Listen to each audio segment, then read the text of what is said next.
Hello and welcome back to the Natural Resilience Podcast. This is episode 5 and today we're joined by none other than Pat Divilly.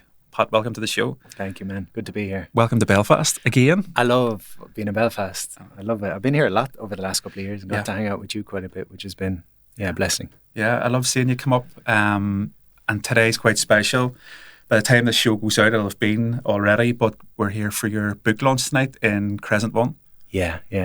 And I think an hour from now, I'm going to get a phone call from the publisher with the chart. The chart comes out today, so we'll have a sense of kind of where we are in the charts. So, yeah, it's been a good week. I've been in Galway, Dublin, Belfast now, and Cork, so it's been full on. But, yeah, I'm starting to wind down now, which feels good. Yeah, so your book is titled Shadow Work. And I know because we have spoke back and forward, but I feel as if you've really put a lot of yourself into this book. I know you kind of went different not holidays, but just into that space to really devote a large portion of yourself to the book. I'm really interested to hear about that process because it's through writing of this book on that particular topic, probably a lot came up for you as well. Yeah. Is that an understatement of the year? I know. It was, do you know what's interesting actually? I was saying to someone the other day, releasing books, because I've done a couple of books over the years and I've done 5, but this feels like the second one really. Like the first 3 I don't really count. They were fitness books and personal development books, but each one has kind of felt like the end of a chapter in my life, you know. So I'll come to the end of, say, personal development and I'm like, okay, that's my offering to the world, that's what I've learned, and then I'm kind of onto something else because I've just had this curiosity. And so when you finish a book, it's then a couple of months before the promotions come out. So I kind of signed off on this a couple of months ago, and then my mind started to go into other areas, and now it's like, okay, bring yourself back to shadow. But the process of writing was, that's what it is. It's a therapeutic process in a way. It's gone back over the last couple of years. It's figuring out, it's harvesting. Like that's something a lot of us probably don't do in life, is to press pause and like harvest. Like, what have I learned? Where have I struggled? What are the stories? What goals have I extracted from my challenges? All that kind of stuff.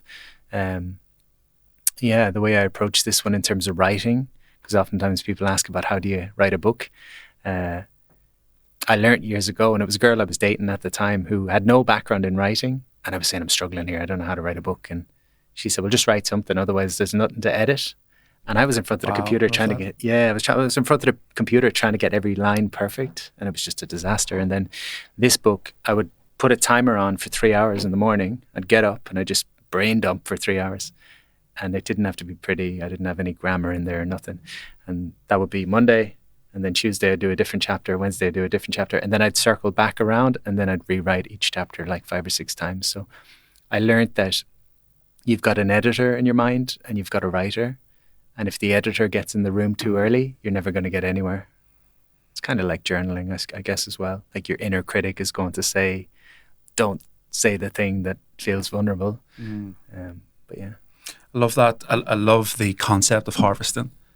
I suppose a word that springs to mind as well is devotion, in terms of how do you commit to the devotion of harvesting, or like, I suppose, yes, you're writing for 3 hours a day, but where are you finding the inspiration to address certain topics or chapters? Are you kind of just reflecting on years worth of courses and notes and books you've read yourself? I'd love to, Ryan Holiday and Robert Greene. Yeah. So these authors have like this cool process for writing, which I guess I use a little bit. And what they do is they'll have it's called a commonplace book.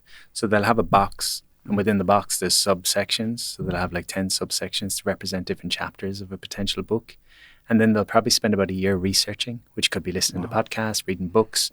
And every time you pick up something that's interesting, you write a flashcard and you put it in the box in the relevant chapter area. And the idea is by the time you come around to actually writing the book, you'll never get writer's block because you've got like hundreds of ideas within this box. And it's kind of cool because you're pulling from, I could have a conversation with you and something comes in around inner critic and I write that down and it goes in the box. So I use a little bit of that, but I just kind of write down, okay, shadow is the topic. What are the 10 things I think are most important to share around shadow? They become the chapters. And then it's kind of what stories have I lived? So it's not just information. What are the lived experiences? And that starts to, and then what exercises could support that? And then it starts to kind of take shape. I love that. You've mentioned, I suppose before we go into the inner critic, the idea of shadow work itself. I think a number of things happen if people maybe aren't into that, or they're hearing it for the first time. Through lack of knowledge, they maybe think, oh, I don't know what that is, and I don't want to know what that is, or I think I know what that is, and so I'm going to avoid it. I suppose, is it easy to define what shadow work is, that it's easy, understandable and digestible for everyone? Sure. Shadow work relates to the human shadow, and the human shadow we can think of as any aspect of ourself that's difficult to love or to be with. So it's oftentimes certain emotions that we're told were wrong or unlovable will get pushed into our shadow. Certain dark impulses or desires will go into our shadow. And ultimately, it's anything we learned made us bad. So we all learned how to be a good boy or a good girl in life. We took on conditioning as children. Don't be too loud. Don't be angry. Boys don't cry. A million other messages.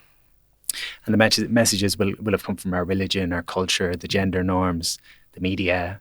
So there's a real rule book. Sometimes people say there's no rule book for life, but there's an unconscious rule book that we all took on.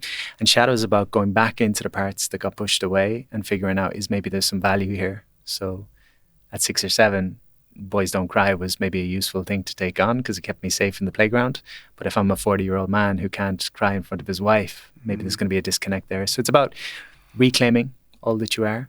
A nice analogy that I heard was that it's as though we're born into a castle that has 1,000 rooms, and in each room there's a beautiful gift.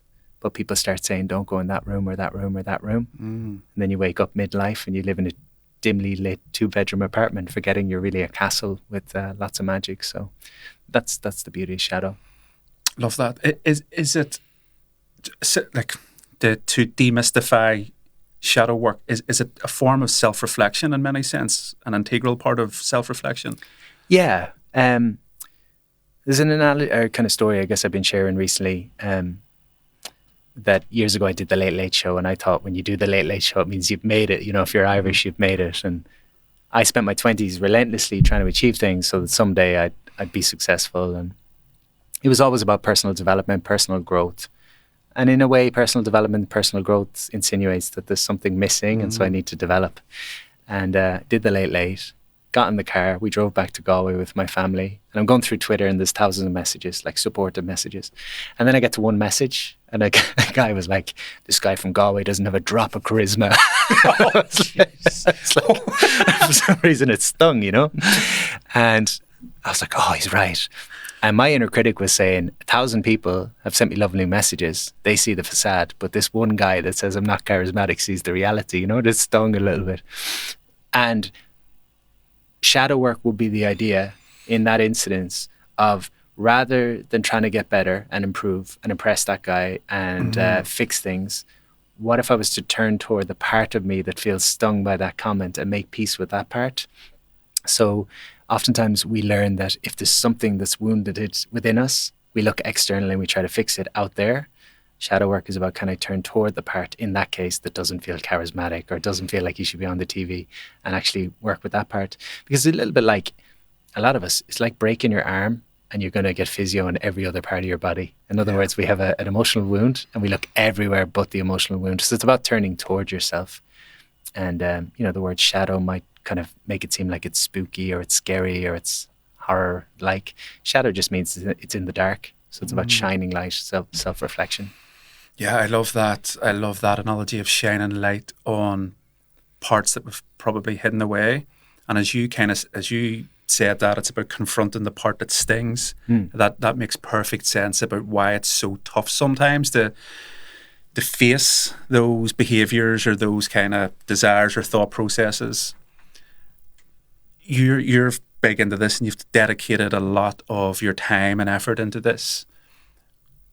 Is there an end point to shadow work? Or, cause I heard a lovely quote recently, the bigger the light, the bigger the shadow. And it's that the two always go hand in hand.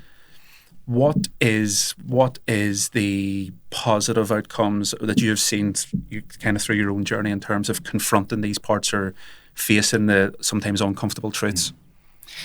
Yeah, actually kind of along the lines of what you're sharing, Carl Jung, who's kind of the godfather of shadow work, he had a quote something like, if you want the branches of the tree to reach to heaven, the roots have to go down to hell, or something like that. So kind of similar idea. The benefits are many, but I would say the biggest thing that I kind of share with people is that when I shut down parts of my internal experience and I hide them and I put them into the shadows, it makes my external world smaller. So what I mean by that is, if I relegate my fear into shadow and I say I'm not going to feel or experience fear, when my fears come up, I'm going to numb myself or distract myself or outdrink it or outsmoke it. I'm not going to deal with my fear. You shut down a part of your internal experience, but then unconsciously you shut down lots of your external experience. In other words, you'll stop putting yourself in environments where that part of you could get triggered. So an analogy I share in the book is that when I was a kid, we used to go to my grandmother's house and we play soccer in the garden with all the cousins, 16 of us. And one of my cousins said to me when I was really young, there's a fox, an evil fox that lives in the hedge with this big garden, and suddenly I'm afraid to go on one half of the garden. So now the garden's got half the size. And then one day when I got a bit older, I realized he was lying. There was no evil fox. So the garden opens up again. Mm-hmm. And it's kind of like when we confront these aspects that were so scary and we shut ourselves down, if we can actually meet them and say, oh, actually, there's value in this, then the world gets bigger. A couple of years ago, I was afraid of my own fear. I was afraid of my grief. I was afraid of anger. I was afraid of everything, sensuality, like so many different aspects of myself that I was told were wrong, were shut down. And so my external world was quite small, because if you're afraid, like people think confidence is achieving things. To me, confidence is knowing that whatever I experience, whatever part of myself I meet, I'm okay to be with that part. So that's the value, I think. Yeah, I love that.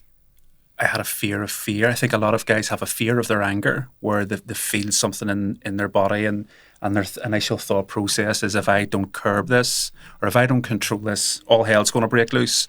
And their way of controlling it is kind of pushing it back down. And that's what I wanted to ask is, how do you confront your shadow with compassion? Because I'm assuming, well, I know when I'd kind of get into it, it's easy to be quite critical and hard on yourself and feel feelings of shame and guilt of maybe some of your actions and some of your kind of thought processes, or maybe you see the ripple effect of how relationships are affected because of your unconscious shadow. So how do you protect yourself when you start to go into the deeper aspects of the psyche? There's a couple of things that come to mind. One is the need for external support at times. Obviously, we've been involved in men's group and like personal development groups for years, or personal acceptance groups, whatever you want to call them.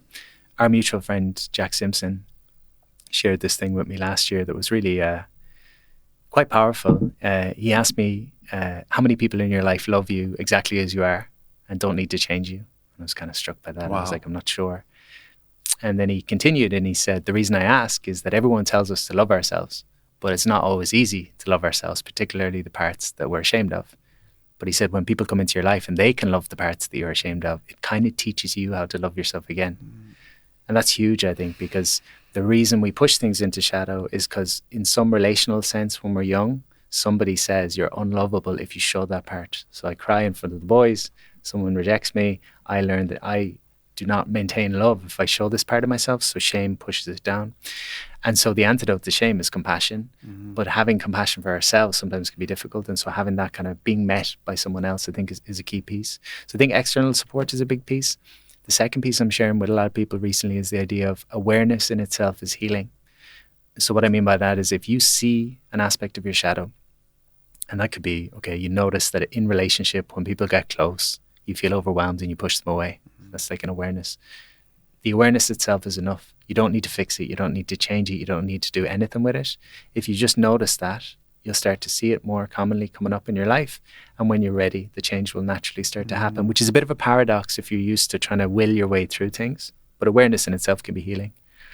And the third piece I would say is to understand that we all experience painful things in our lives. In those moments, the younger parts of us came up with strategies to protect our pain. So if you were bullied when you were young, maybe your younger self decided, if I become an overachiever and I work hard, people won't pick on me anymore. And so if 40 years later you find yourself a workaholic, if you can kind of explore it with compassion, you might see that this was the perfect strategy to protect the younger version of myself. It's not working anymore as I would like it to, but I really appreciate this part of me that kept me safe up until now. And now I can kind of shift into something new. So self-compassion, being around good people, and letting awareness be enough. I spoke with somebody about shadow work before, and that mentioned the yin and the yang.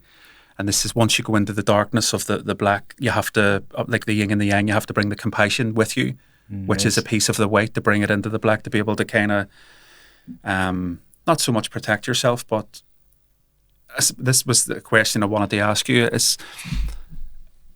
is there a shadow side of shadow work? Yeah. You know, if you don't have the external support, if you're not coming in with compassion, if you don't have, you know, guidance in many ways, I think sometimes perhaps people unconsciously maybe do go into the shadow and feel comfortable there. Yeah. What's your thoughts on that as I'm speaking out loud? I suppose that external help or guidance becomes crucial, really. Mm-hmm. There's a couple of things, yeah. One piece maybe to bring in is the idea of golden shadow. So when we talk about shadow and we talk about childhood pain and difficulties we experienced and the way we became, sometimes we think about, again, the anger or the shame or the more challenging parts. The other aspect of shadow is the golden shadow, which is the beautiful parts that got shut down because maybe we were told it was too much. So, you know, if you're a little boy and your father says, grow up and stop being so childish, and you hear that maybe a little bit too early, maybe then your childish nature gets pushed down, or your childlike nature, or your spontaneity, or your play, or your creativity. If you grow up in a culture where your artistic abilities are not valued and it's all about logic and being successful, maybe your artistic nature gets shut down. So oftentimes when we were told we were too much, or, you know, above our station or whatever it could be, those are golden shadow aspects. So shadow work also involves kind of reintegrating those aspects. So I encourage people to look at people they admire, figure out what you admire in those people, and see if there's an aspect of your goal that you've passed on to them. So if you admire Ed Sheeran for his songwriting or his stage presence or whatever it might be, is there a possibility that you've projected your golden shadow onto him? Could you take it back and start to bring that out? So I think it's balancing that. It's also checking in with yourself as to, like, why do we do this work? Like, why would you? Because people, as you say, people get lost in it and sometimes get more comfortable in the pain, and they almost identify with, like, being wounded, like being the wounded soldier or whatever. So the reason I do this work is so I can be more alive, like so I can be more authentic, be more myself. And if that's not happening, then I'm kind of getting too lost in the weeds. That'd be a couple of things I would say. Love that. So much gold there, because it's confronting my bias in that shadow work is only exploring what would be like the negative kind of side of it. It's anything in essence that kind of led to a withdrawal of love. Okay. Wow. Okay. So again, if you imagine being a little boy who loves to dance, and that's welcome at home, but then you go to school and you dance and suddenly you're rejected and shamed. There's a genius part of you in that moment that says, I'm going to reject this aspect of myself so it can't be rejected by others. Wow. And I'm going to put forward something that's appropriate and welcome. Yeah. I want to ask you about authenticity and the role shadow work plays in it. And probably a deep question, because as you're talking, I'm realizing how much we are conditioned and shaped throughout our journey from childhood to adulthood, which is making me question, is there such a thing as authenticity, or are we just these conditioned beings that have no idea that society and families and, you know, media is in a way almost forcing us to think and act a certain way? What's in terms of this work that you've devoted yourself to, what is authenticity, and where does shadow work fit in within that realm? A couple of things. One is, like, if you were to make it really simple, in terms of the messages we took on in our youth, I say there's 3 layers of conditioning. So there's your family is the first layer. You learned who you needed to be in your family to maintain love. Then there's the community. So you take your first steps into school or sport or whatever it might be, and you know, your first time outside the family home, and you learn, oh, well, the world is bigger than just my family. And then there's a cultural layer, which again is the media we consumed, how we saw our bodies are supposed to look, how we're supposed to act as men, how we're supposed to act in accordance to our religion, being Irish, you know, what does that mean? Yeah. There's a lot of messaging we take on. And if you were to take all the messages and put them together, the question that the child asks himself is, am I being a good boy? Timothy Leary, who's a very famous psychedelic explorer for years, seemingly on his deathbed when he was dying, I don't know if he was taking the piss, but he was saying, was I a good boy? Was I a good boy? And that's how deep the conditioning is. And so the question then becomes, am I being a good boy? And the inner critic, which some people see as like a debilitating part that's trying to hold them back, really is trying to keep you in the good boy box. So again, if I learned that good boys are quiet and don't get above their station, or that good girls don't get angry because it's not ladylike, and a couple of years later I'm experiencing verbal abuse or something, my inner critic is going to say, who are you to talk back? Because it's trying to keep me in the good boy. So authenticity is about going beyond being nice. Like nice is not nice. Like nice guys typically are very manipulative. They'll tell you what they want to hear. They'll say yes when they mean no. They'll resent you because they feel like and I say this as someone who's been a nice guy for a long time. Someone will say, I can't pay your fee. I'll give you a third of the fee. And I'll say, oh, okay. And then they'll tell me, okay, we want you to do 3 docs instead of 1. We're just going to pay you for 1 though. And I'll be like, okay. And then in my head, I'm like, I get all pissed off, but I don't say it. So that's not authentic. So sometimes we think authentic is, always pretty, but authentic is not always pretty.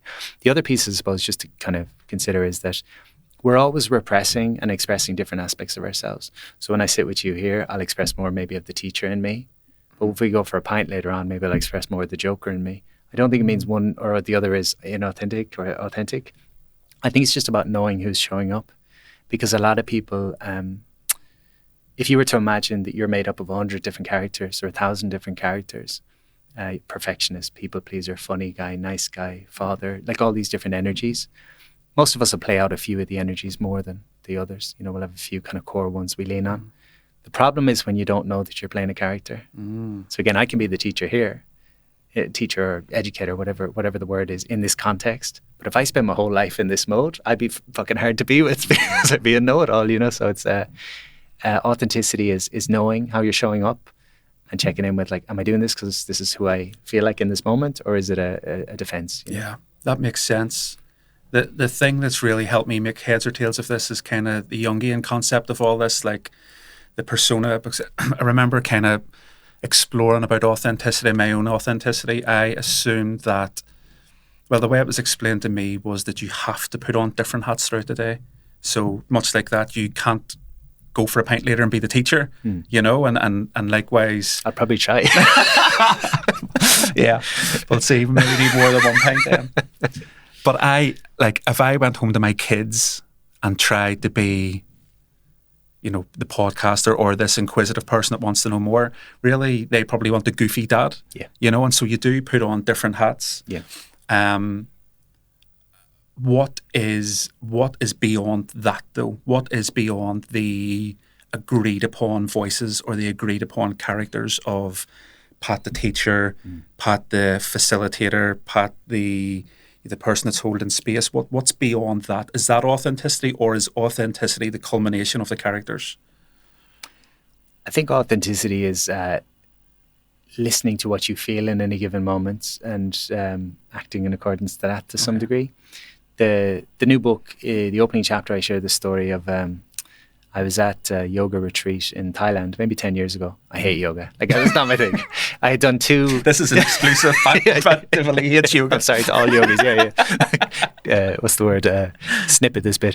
But I had done 2 yoga classes in my life. I hated it. And then I saw a 200-hour teacher training. And so many people were talking about how good yoga was, like Russell Brand and all these people who I was curious about at the time. So I said, I'll do a yoga retreat.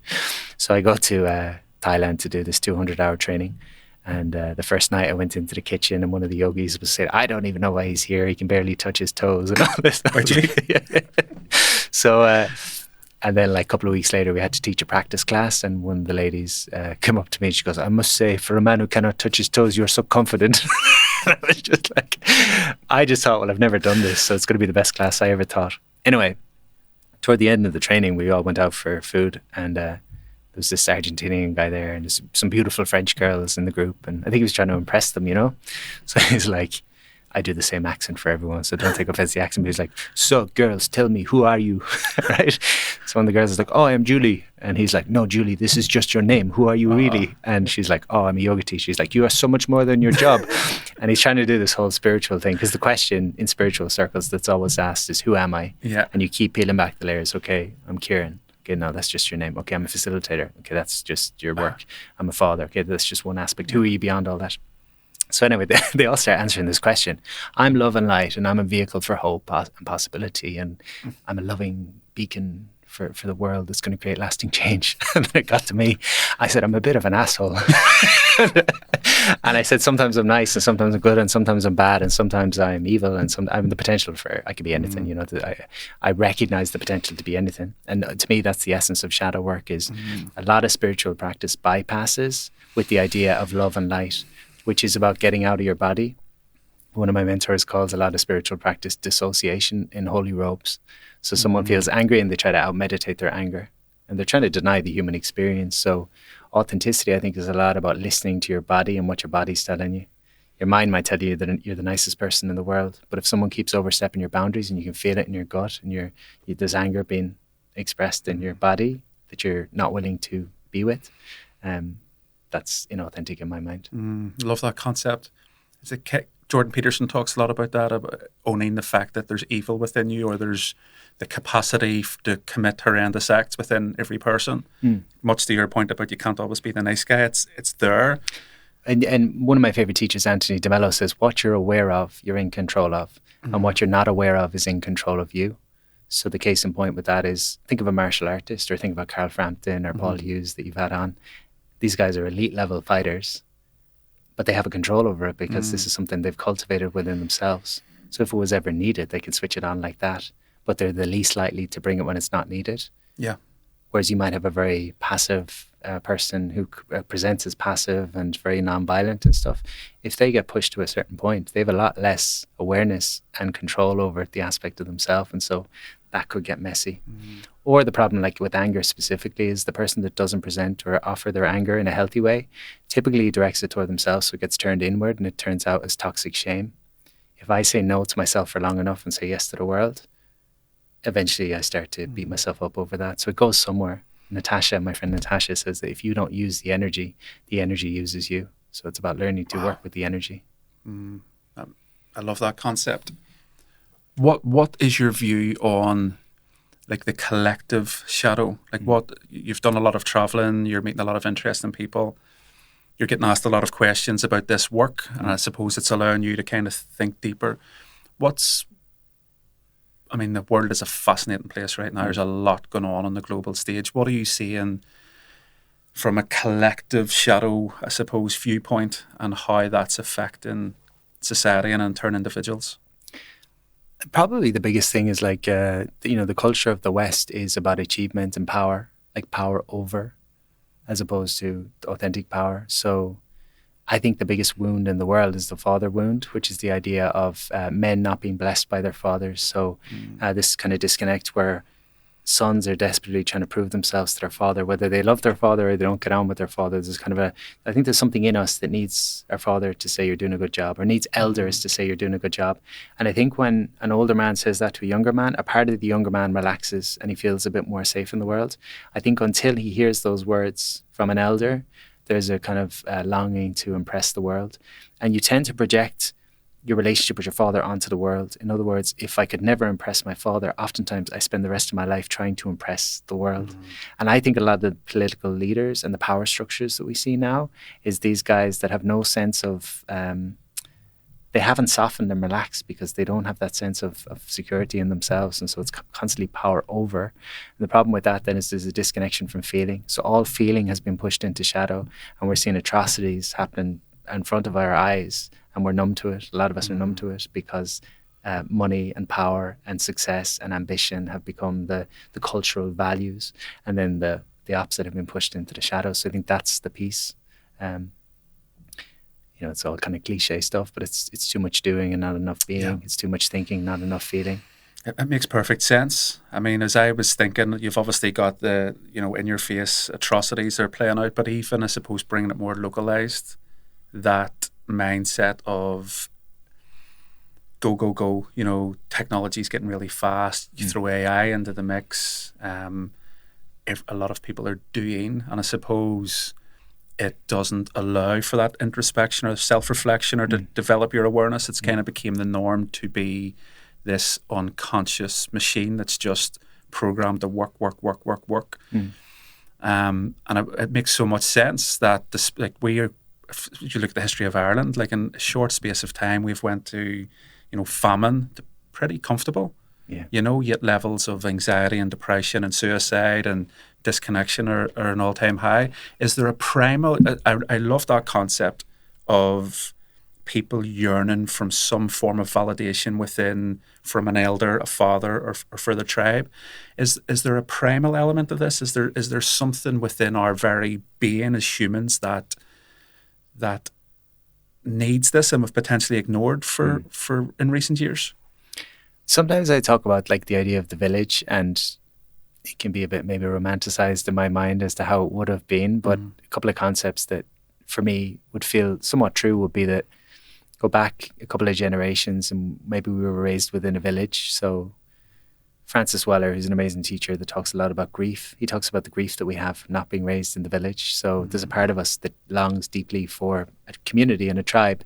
And so he would say that back in the day, your life was about the village. So your village came first, and then your family was the secondary kind of priority in your life. And then you as an individual were the third.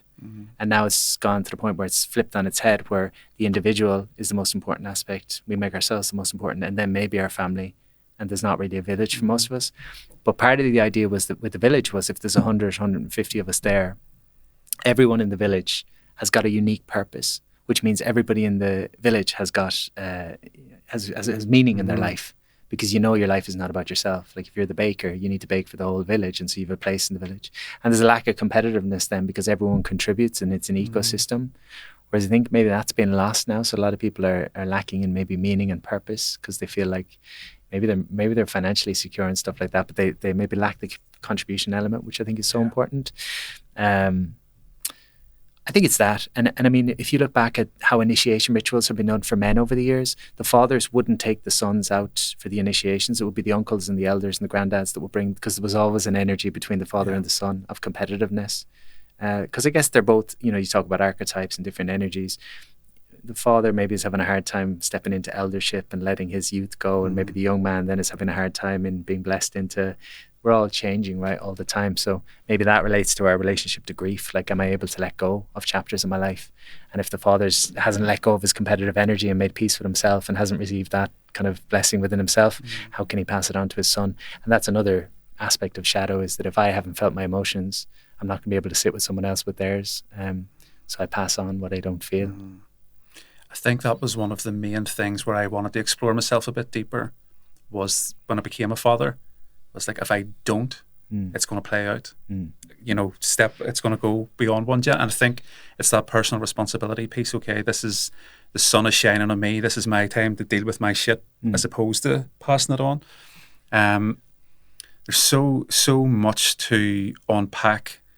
I suppose go into the different tools that have allowed you to explore aspects of the shadow, or they allowed you to kind of integrate maybe what's coming up with your own shadow, and talk maybe about breathwork, because you've been on a journey with that one tool. You're now teaching people how to become breathwork facilitators themselves. How important has breathwork been in your life? What has been your main lessons from it? And then give us an insight into your journey of sharing that with other people. Yeah, cool. Thank you. I live in my head a lot, or I have lived in my head at least a lot, which is a survival strategy. If you learn that it's not safe to be with your emotions, you go to your head and you figure out how to be safe in your head. I also talk about like being bullied a bit when I was younger, and that sort of creates this hypervigilant state where my attention would always be on the room and what's happening outside of me. Like, how's your energy? How's he perceiving me? How she's perceiving me? So you kind of lose that connection to yourself. And I'd be strategizing in my head, like, how do I keep Ciaran happy? How do I? So this kind of heady way of living was a good protective strategy, and still is at times. It helps me. But the problem is you can sometimes then become disconnected from your body, which is where your feedback's coming from, like your yes, your no, all these. And so breathwork sort of forced me back into my body. I shared that, like, I was at this festival maybe 10 years ago. It was like an entrepreneur festival in Costa Rica, and they were doing talks during the day and parties at night. And we were just at dinner, and some fella arrived in a fur coat, like some Italian fella, and he's like, "We're going to the beach to breathe." It's just like, eh. And we went to the beach to do this breath work. And at the time I was reading about success and motivation, all this stuff. And they were all saying meditate, but I couldn't meditate. It just didn't work for me. My inner critic was just crazy. And we did this breath work on the beach. And it was the first time in my adult life where my mind went quiet. So I think that was my introduction. Wow. The following year, I went to Wim Hof, which is about 9 years ago now. I think it was about 9 years. Wim Hof in Poland, did a week with Wim. Then I came back and I studied with Pat McKeown in Galway. I've studied like with some Osho people. I've done a lot of different trainings over the years, but what it's given me has been, it's helped me get out of my head and come more into my body. And when you come into your body, you just become more authentic. Like that's what we said. Yeah, we were talking about earlier. Authentic is being able to listen to what's this telling me in any given moment. So, you know, simple things. You know, if a friend asks you to go for lunch and you're exhausted, maybe years ago I would have said yeah, because my head has said good friends go for lunch with their friends. Whereas now it's like I'm exhausted and I can actually listen to what I'm feeling in any given moment. The other piece has given me, you know, I think I shared this story earlier with my breathwork group. I have a facilitator training now, like you mentioned. And I shared the story that I went through a breakup when I was about 30 maybe. And my girlfriend moved out of the house. She put the key through the letterbox and she said, I hope you find your happiness. She wrote it on a piece of paper. And at the time, my idea of like crying or grief was that if your friend dies, because I had a couple of friends die earlier on in life, then you can cry. But otherwise, just get on with it kind of thing. So break up with my girlfriend of a couple of years. Rip up the letter she had written about, I hope you find your happiness, throw it in the bin, and just went out with the lads, went for some drinks, got busy working, and just kind of parked it, you know. Probably 3 years later, I was doing a breathwork journey, and I'm just breathing and breathing and breathing, but dropping out of my head. You experience something called transient hypofrontality when you do breathwork, which is basically the kind of the everyday thinking mind slows down and the emotional brain can pick up a little bit. And I see clearly I'm just such some random Tuesday at home and just clearly doing this breath work, and the letter comes through the thing, I hope you find your happiness, my love. And I just broke down and all this tears came, like deep kind of tears. And, you know, in that I recognized that for a couple of years I'd been grieving, but no, there had been grief there, but I hadn't allowed myself to feel. And as a result, like I was hearing earlier, if you shut down a part of yourself, then you navigate the world through a certain lens. So I wasn't ready for a relationship because this was always being held on to. And when I finished crying, there was a genuine sense of gratitude for the relationship and what I'd learned and what I'd experienced. And if I'd said I was grateful prior to that point, it would have just been because you're supposed to say you're grateful. So it's that kind of thing. Ivor Brown, who was an amazing psychotherapist from Dublin, he passed about 2 years ago. He was in his 90s, I think. He did amazing work over the years. But he used to talk about this idea of the unexperienced experience. And the idea was when we experience pain in life, particularly when we're younger, if something's too painful to feel, you kind of shut down and a part of you leaves the building to keep yourself safe.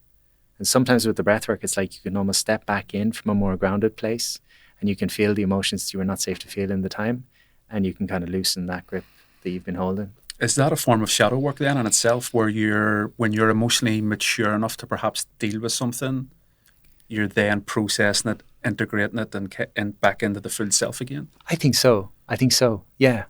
I mean, what is in integration we could think of as, you know, being okay with different experiences, because the things that are unintegrated are the things we've made wrong or said we're not supposed to feel and stuff. So I would say, yeah, in a sense, the body holds your shadow. So what I mean by that is when you get emotionally triggered, it's not a cognitive concept. Okay. If someone upsets you, it's not your mind. Like your mind builds a story, but before the story, your body responds. And then your mind, this might be a bit nerdy, but I'm nerdy. I'm loving this. Yeah. But I was looking the other day, a lot of people, when they have a nightmare, in their mind, what happens is they have a scary dream and then their body responds in fear. A different way of thinking about it is that your body is holding a lot of tension and fear. And so your body is purging and releasing the fear. So your body lets go. And then your mind comes up with a story to make sense of the felt sense. Does that make sense? It does, yeah. So rather than the thought is creating this, it's like my body knows now it's time to let go, and it builds a story. So in a way, you could think about nightmares as you actually purging old stuff that you're kind of done with. Wow. It's a way of the body letting go. But again, shadow work, your triggers often point to your wounds. So if I'm triggered by men, like I go into a group and there's a bunch of lads, like, because that would be one of my triggers, a bunch of lads drinking beers and like nudging each other, lads, and I call that lad banter, you know, because I was bullied when I was young. Lads, boys. But for me, I noticed, mate, that's intimidating for me, you know. And so my protective nature, like the part of me that wants to protect me, will project onto them. I'll point the finger and I say, they're so immature. They need to. I'll put it away from myself, but bring it back to myself. what I encourage people to ask with their triggers is, what's the story I'm telling myself, and what's the feeling below the story? Because the feeling is where the shadow is. So in that incident, the story I'd be telling is, these lads think they're better than me, even if there's nothing to do with it. That's the story. And under that is a fear. I'm afraid of groups of men. So it's coming back to what we started today. Is I need to lean toward the fear, or I can just keep projecting outward. But your body is responding and showing you your shadow all the time. That story you told about the girlfriend in the letter, for the first time, I would not probably, definitely be an overthinker, quite analytical, quite logical sometimes.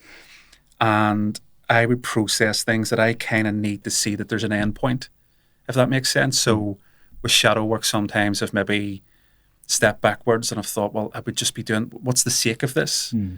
But when you mentioned that, so I can clearly see that your way of coping with it at the time was in a sense avoidance. I'm going to, your words, I'm going to busy myself with the boys. So like unconscious avoidance. And then through the breath work, you've essentially healed a part of yourself and reintegrated that and moved beyond. And so I can really see that there is a process to shadow work, that it probably needs to be done methodically and with compassion, but it can be very healing, very therapeutic, and I suppose improve the whole self. Yeah. It's for the first time I feel as if I've understood why we should. I'm glad my breakup supported you. Yeah. Listen, it was worth it. You helped me. No, I often share with people the idea that we all grow up biologically, but psychologically we get stuck. So those moments in time where we don't feel we can feel what we need to feel, that part frees us. So, you know, if a man is told boys don't cry when he's 7, and he has a hard time accessing his emotions at 27, 37, 47, shouldn't be surprising. Yeah. And there's a lot of research now around playfulness, isn't there? And linking it in with creativity. And like I've read some literature to say that in terms of potential, if you observe a child, like what the skills they learn in the first few years of like being able to walk, communicate, feed themselves, work out what's safe and who's safe. And then, you know, not a criticism of the education system, but then you fall into the education system and then peers, and you kind of lose that ability to learn big skills so fast. But you also lose that wonderment and awe of life and life's journey. And in many ways, you do just fit into the proverbial box. What's your thoughts on that? Because we're told being childish is wrong, you know, and you can't be too playful. And I mean, what's your views on that as a form of expression, going back to that kind of childlike state? I did see a nice thing that said, be childlike, but don't be childish, which I thought was kind of cool. It's a subtle difference, but childlike is playful and open and spontaneous and curious and wonder, and childish is maybe a bit more kind of avoiding responsibility. Yeah, I think it's really important. You know, you mentioned earlier about like getting lost maybe, or the fear of, or the potential to get lost in shadow work. If you think about an analogy of shaking up a bottle of Coke, if you open the bottle really quick, it's going to get messy, it's going to go everywhere. And if you try to heal too quick and you try to go into your wounds too quick, the same can happen. So actually what we're touching on here with terms in play can be a useful piece to think about. The way you open the bottle of Coke is you open it up and you open it up and then close it back down and slowly kind of off and on, off and on, off and on. And that's how you could approach your healing. It's like, I'll do a little bit of the dark work or the difficult work, leaning toward my edges, and then I'll come back to safety and resource by leaning into play, creativity, wonder, all these different aspects, and kind of pendulating between the two. But yeah, I think you had asked earlier about like, do we just become these things that we learn, or become the way we learned when we were younger? And the term enlightenment is this big grandiose term in some circles about like going up to the heavens. But to me, enlightenment just means to shine light, to put light on what's in the dark. So it's to become more aware of the different aspects of myself. But ultimately, you're giving yourself more choice. Like I can easily revert back to different, protectors within myself, but I have an awareness now. If I'm in groups and I feel overwhelmed, I can see my people pleaser come online, or I can see, and sometimes that's fine, sometimes that's needed. But yeah. As you were talking, I was kind of thinking to myself, you're going to get uncomfortable with this, but you're very much a leader in this kind of field, because like 10 years ago, you were getting into breath work. Like a lot of this is relatively new, I suppose, very general. Obviously, there's been people in Ireland a long time, and even before yourself. But in terms of this mass curiosity around well-being and breath work, it's relatively new, probably probably spiked COVID when people slowed down for the first time and started looking for something outside of themselves. But oftentimes when you're going into unexplored territory and uncharted seas, I suppose, it can be quite lonely. I kind of think, I remember in my 20s going to get Reiki done because it helped me sleep. That was the thing. I just knew when I went to get it, it helped me sleep. And I remember one of my mates saying, "What's this hippie thing?" Now, I was just going to get it done maybe once every 3 months. And I was like, it's like a massage, but they don't touch you. And he just bust out laughing. He didn't get it. But I'm assuming you probably come up against a lot of people not understanding the journey you were on, talking about breathwork 10 years ago and going on Wim Hof retreats and reading books that were outside of the norm. What sparked your curiosity into this world and kind of your journey of wanting to know more about yourself? A lot of struggles with my mental health probably is the truth. And I think that's been it. Initially it was just a lot of insecurity when I was young that got me into the fitness thing. I worked hard to build a big fitness business and probably pioneered the online fitness stuff in Ireland, 15 years ago with doing fitness at scale. And when I achieved everything I wanted and still kind of struggled with myself, I needed to address that. So that brought me into different modalities and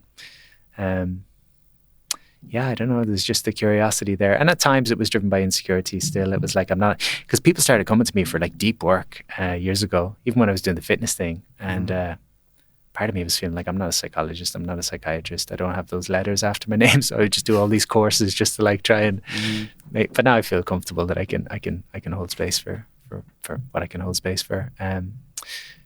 There's been pushback and there's been resistance and people don't get it, and but it's a curiosity. It's wanting to know who I am. It's wanting to reclaim who I am. It's curiosity, I think, more than anything. I think the path has been physical fitness was the starting point because I was a lad and wanted to be in shape and all that. And then you realize, okay, well, how we speak to ourselves matters. So then I got into mental wellness. And then I recognized that, sometimes your mind can point to everything being right, but you might not feel right.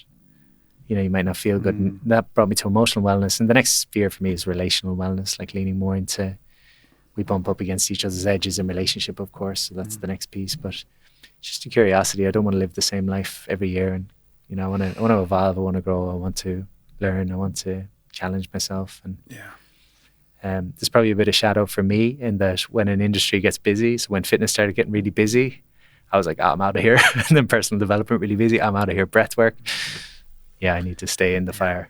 I feel like that. I feel like, I like to do really good at something. And then when it gets too busy, remove myself because it's too noisy. For me, I feel it's not so much a trigger, but just too much noise in my head and too much trying to kind of come to terms with. What really interests me about you, though, is that journey. If we compartmentalize it, the physical health journey, and from a business point of view, you scaled that and done exceptionally well. The same with mental fitness. I mean, you've a great book on that, and you've done many corporate talks. The emotional. If we were to kind of draw a line of your career and break it up into different departments, you've excelled at these things, and I suppose in many ways you've jumped 2 feet into it and been extremely curious now with breathwork, now with shadow work. What are you curious about now looking into the future? Because you'd made a good point. I love that. That was really interesting to me. You've committed yourself to shadow work, wrote the book, closed the chapter, but now you're having to kind of talk about it again because of the launch of the book. But I know you've probably taken a break, but is there things that you're looking at going, when the time's right, I'd love to explore more of that? I haven't taken a break. No. I'm really into bioenergetic therapy at the moment and core energetics, which are body-based psychotherapies. So really interesting. I find it really interesting, at least. There's a guy called Wilhelm Reich, was a student of Freud's years ago, and he started looking at the body and the body's role in wellness. And it was quite well received originally, and then he was doing some weird stuff on the side. He was into orgone energy and I think a weather machine that could change the weather. And so he was kind of dismissed then as a quack, and then the therapy died out. But anyway, the idea with it is that when we don't feel safe to feel our feelings, we will armor physically around the feeling, which kind of makes sense. You think about, again, the boys told boys don't cry, or the girls told girls, ladies don't get angry, or that's not very ladylike. You will tense your body, you'll stop breathing, and oftentimes you'll cut off at the vocal cords in order to kind of suppress. You're effectively trying to manage the energy that's not supposed to be felt. And so these charges get held in the body. So I'm really interested now in the mind-body connection in that regard of how do we release the held tensions and armor. And people will have different body shapes and different body postures based on what they held. So an example would be something called the schizoid structure, would be someone who had maybe a difficult first 6 months or a difficult pregnancy for the mother, where they learned that it was not safe to be in the human realm. So half of them is still in the spiritual realm. So these people are very intuitive. They tend to be quite tall. A lot of the energy is up in the air. They lack grounding. So you can see different postures. There'll be a rigid posture, which is the person who's very kind of rigid and very kind of structured, holding it together. So it's interesting to kind of, this is what I'm into at the moment, is the short answer. The mind-body connection, how we hold our history in our bodies and how we can kind of rewrite the story. I think it's really fascinating. And that's kind of where I wanted to end this conversation, because when we were driving up here to record the podcast, we came through West Belfast and the murals on the walls, and you just look at the history of the city, and there's so much trauma, so much kind of seeds of hope too, but there's the shadow side of the city, I suppose. And it's really interesting to hear of, holistic versions of well-being, and better understanding of ourselves, and the role connection plays in that, self-awareness, compassion. What does the ideal Ireland look like if this was to be more mainstream, or at least allowed chance to grow? What could we see as a people as a result of looking at energy and looking at shadow work and looking within ourselves? Two things come to mind that might frame this. The first thing, I was looking at the kind of the history of psychology as a profession, or as a what would you call it, a modality. And when psychology first came about, psychology, the root of the word is the study of soul. So this is what it was about. It was about studying the soul. And then psychology maybe was not that well respected, and so they wanted to have the same kind of respect as the medical fields. And so they started following sort of how medicine was set up, and it became much more pathological, much more based on diagnosis and on the mind. It got more refined. And so it lost a lot of that. So I think this broader approach now is recognizing that us as individuals, there's things like our environment, yes, our psychology, but our environment, our psychology, sociology, our bodies, there's a lot of different factors. I think that's important. The other piece just to bring in is that I've noticed in recent years that some of the people I've grown closest to have been involved in 12-step recovery groups. And they kept coming into my sphere, and I just really liked the honesty in these people. And then I was reflecting on it, and I recognized that they sit in a circle once a week, and they share what's real, and they listen to what's real. So in terms of what it could look like, ultimately, I think the way that we heal is we express ourselves in place. There's an expression that says, shame dies when stories are told in safe spaces. Wow. Or secrets are told in safe spaces. So if I can reveal a part of myself and I'm met with love and compassion, that's how healing occurs. Because you can do a certain amount on your own. But if we can put people in a room together, and rather than showing the mask, I can say there's a part of me that feels completely insecure and feels like an imposter. And everyone can take a breath together, and then I can connect with a part of me that feels the same thing. It's like, oh, I'm not alone. So I think that's what needs to happen, is we need environments where people can reveal themselves in safe places. And probably also need to promote, I don't know, could we do 2 years when you finish school where you just get a chance to go and explore things that you're passionate about before you go to college, maybe? Would that be interesting? That I was sharing with a friend of mine the other day that I did geography and economics in college because at the time I said I didn't know what I wanted to do. I knew exactly what I wanted to do. I wanted to be a fitness trainer. I knew that, but I didn't think it was possible. And she shared with me that she knew she wanted to be a TV presenter, but she also told herself she didn't know what she wanted to do. So I wonder how many of us told ourselves we didn't know what we wanted to do and went down some random career path because we didn't have the freedom or the courage or the bravery or the support to do what we wanted.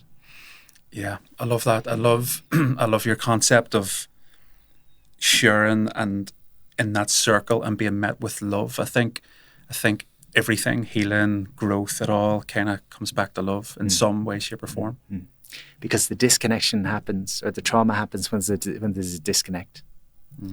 When I show a part of myself and disconnection happens. And so the reconnection or the love and the healing happens when I can share the part and I'm met with loving eyes, or you've seen this in plant medicine ceremonies and other ceremonies where you weep and weep, and then someone comes and looks and loves you. It's like, wow. Yeah. It can be absolutely changing, life changing, really. What is, I suppose, let's go back to the book. We're doing the launch tonight.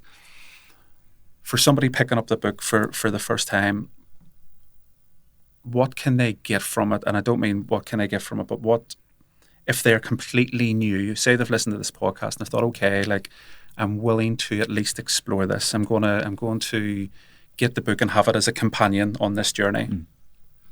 How would somebody approach that for the first time if they are maybe thinking, okay, there's something to this and I'm coming in with an open mind? The book has kind of a workbook component throughout. There's a lot of physical exercises. We talk about the role the body plays. There's physical exercises in there. There's journaling prompts. There's different types of exercises. And it's step by step, how your shadow was formed, how it might be shown up, how it plays out. Ultimately, what I would like people to get from it is, I say at the start, this is not about changing yourself. It's changing how you relate to yourself. So we don't need to get rid of your inner critic. We don't need to get rid of the people-pleasing part of you. We don't need to get rid of any part of you. We just want to change how we relate to them. That's the key. So I think people will have a better self-understanding, hopefully a little bit more self-compassion. And just kind of really encouraging that curiosity piece. Love that. Curiosity and compassion. Yeah. I think that's a lovely place just to leave this for now. But Pat, thank you very much. I got a lot from that. That was amazing. Pleasure. Thank you. you. Appreciate you. Cheers.